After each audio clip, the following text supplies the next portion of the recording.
Sometimes life puts us in moments where kindness costs us everything, or at least it seems that way.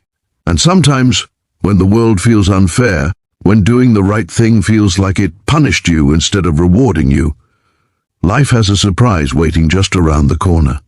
This is the story of a single dad named Mark, a man who lost his job for being late, after helping a pregnant woman he had never met, a woman who, as it turned out, owned the entire company that fired him. Before we begin, if you enjoy stories that remind you of the good still left in this world, make sure to subscribe, like, and comment.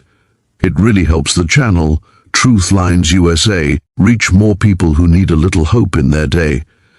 Mark had always believed in being a good man. Not perfect, not someone with all the answers, just good. And after his wife passed away when their little boy Ethan was only 4, kindness became the compass that helped him get through each day. It was the one thing he hoped his son would remember him for, being kind, even on the hard days. Now Ethan was 9, growing fast, always hungry, and the reason Mark woke up every morning ready to fight through the world's weight. They lived in a small 2-bedroom apartment on the outskirts of town, the kind of place where you know your neighbors, where everyone's car has a dent or two, and where kids still play in the street after school. It wasn't much, but it was home. Mark worked as a warehouse supervisor for a large supply company. The job wasn't glamorous, but it paid the bills, barely. His shift started at 7 a.m., and his boss, Mr. Collins, was strict about punctuality. Brutally strict. If you're not early, you're late, he liked to say, and he meant it. Mark had already been late once that month because Ethan had gotten sick, and Collins warned him that one more incident could cost him his job. So when Mark left the apartment at 6:10 a.m. on a warm Thursday morning, he felt relieved. He was running right on time. Ethan was safely on the school bus, and everything was in order. But life never schedules its interruptions. Halfway down Maple Street, while waiting at a red light, Mark saw a woman struggling on the sidewalk. She was about 7 or 8 months pregnant, holding her belly with one hand and leaning against a bus stop pole with the other. Something wasn't right. Her face was pale, her breathing uneven. Cars in front of Mark drove past her without slowing down. People looked but didn't stop. The light turned green. Mark hesitated for a single second, then pulled his car to the curb. He jogged over. "Mum, are you okay?" She shook her head. I don't feel right. I think I need to sit down."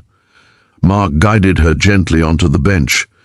"Do you need me to call someone? A doctor? A friend? Your husband?" She shook her head again. "No husband, no family nearby. I was heading to a bus to get to my checkup, but suddenly I felt dizzy. Without thinking twice, Mark said, 'I can take you. Get in my car. We'll be there faster than any bus.' She argued a little, insisting she didn't want to trouble him, but Mark wasn't the kind of man to leave someone in distress. He helped her into his car, buckled her seatbelt, and drove her to the clinic across town. The whole time she apologized for slowing him down.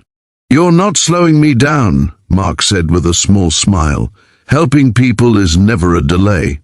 Inside the clinic, he waited with her until a nurse came. Only then did he glance at the clock. 7:14 a.m. He closed his eyes in defeat. He rushed to work as fast as he could, but by the time he arrived, his boss was already waiting near the entrance with a clipboard and a cold expression. 7:32, Mr. Collins said flatly. "You know what that means." "Sir, I can explain. I had to help someone who, I don't want excuses. We have rules. You broke them." "But it was a pregnant woman," Mark said, breathless. "She was dizzy. She needed help. I took her to a clinic. I couldn't just leave her." Collins sighed like head heard the dumbest. "Explanation in the world. That's unfortunate, but your job requires punctuality, not heroics. Turn in your badge." Mark froze. "Are you firing me?" "Yes." It felt like someone punched him straight in the chest. Losing this job meant losing stability, losing rent money, losing the only steady income he had. "Sir, please." I have a child. That's not the company's responsibility, Collins replied. Clock in on time. That's the job. Good luck out there. Mark stood there, stunned, holding his badge in his shaking hand. He wanted to argue, but the words didn't come.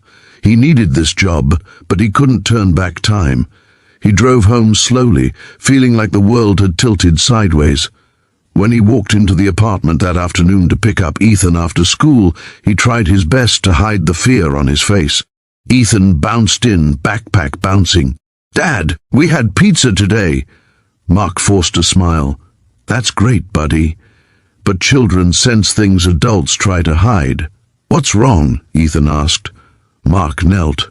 "I had a tough day at work. Did someone yell at you again?" Mark hesitated. "Something like that. But we're going to be okay, I promise." Ethan hugged him tightly. "It's okay, Dad. You're the strongest person ever." Mark's throat tightened. He wished that were true. The next morning, Mark opened his laptop and started hunting for job listings. Warehouse, driving, delivery, anything he might qualify for. Hours passed. He filled out applications, made calls, checked emails. Nothing, not yet. He tried to stay hopeful for Ethan, but worry gnawed at him. 3 days later, a letter arrived in the mailbox. Thick paper, fancy envelope. His name printed neatly on the front. Inside was a single sheet. "Mr. Mark Turner, you are invited to a private meeting at the Elmwood corporate office on Monday at 10 a.m. This concerns an important matter regarding your recent employment incident. Please attend." There was no company name, just an address. Mark stared at it. "What now?" he whispered. He thought maybe Collins was reconsidering. Maybe someone filed a complaint. Maybe he'd get his job back, or at least a chance to explain himself. On Monday, he put on his one good shirt, dropped Ethan off at school and drove to the address. The building was tall, modern, sleek, not at all like the warehouse district. A receptionist greeted him by name, which startled him. "Please have a seat, Mr. Turner. She'll be right with you." She? Who was she? Minutes later, the elevator dinged and out walked the pregnant woman he had helped, now looking much better, smiling warmly. "You," Mark blurted, standing up. "Are you okay? Did everything turn out all right?" She laughed softly. "Yes, thanks to you." Then she extended her hand. "I'm Ava Sinclair." Mark shook her hand politely, still confused. Ava noticed. "I'm also the owner and CEO of the Sinclair Supply Group." Mark blinked. "Wait, Sinclair Supply? But that's the parent company of—" "Yes," she said gently. "Your former employer. I own the company that owns the warehouse you worked in, and the one that fired you." Mark's mouth fell open. I had no idea." She smiled in a way that wasn't just kind. It was grateful. "I was having a difficult morning when you saw me. I could barely stand. And you stopped. You didn't know me. You didn't ask for anything. You drove me to the clinic and stayed with me. I just did what anyone should," Mark said quietly. Ava shook her head. "But most people didn't. I remember all the cars driving past me. You were the one who made time." She gestured toward a glass-paneled office. "Come with me.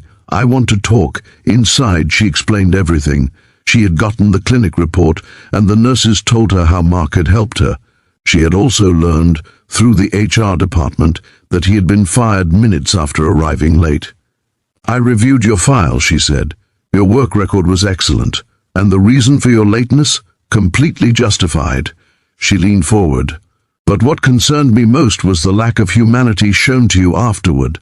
Mark exhaled, still not sure where this was going. Ava continued, "I'm making a few changes in the company. Starting today, that includes new policies on emergencies, family situations, and acts of community kindness." Then she smiled, wide, sincere. "And, if you'll accept it, I'd like to offer you a new position.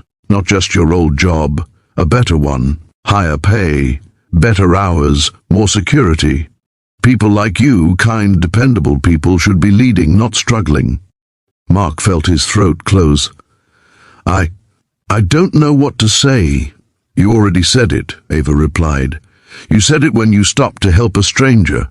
That told me everything I needed to know. When Mark picked up Ethan from school, his little boy hopped into the car like a burst of sunshine. Hey, Dad, how was your day?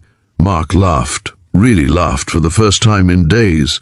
You know, buddy, today was a good day. Ethan grinned. I knew it would get better. Mark ruffled his son's hair. Yeah, sometimes kindness comes back around when you least expect it. That night after dinner, Mark stood at the kitchen sink washing dishes, listening to Ethan humming in the living room. He felt lighter, hopeful again, not because he'd gotten a better job, but because life had reminded him that doing the right thing still mattered, even when it's hard, even when it feels like the world punishes you for it. Kindness might not always pay you back right away, but it has a way of coming full circle. Conclusion, and that's the heart of this story. A simple act of kindness, a few minutes of compassion, changed everything. For Mark, for Ava, and for everyone touched by the ripples of their choices. We never know who we're helping. We never know the battles people are fighting. But kindness never disappears. It echoes. It returns. Sometimes in ways we could never imagine. So the next time life gives you a moment to choose kindness. You never know what miracle might be waiting on the other side.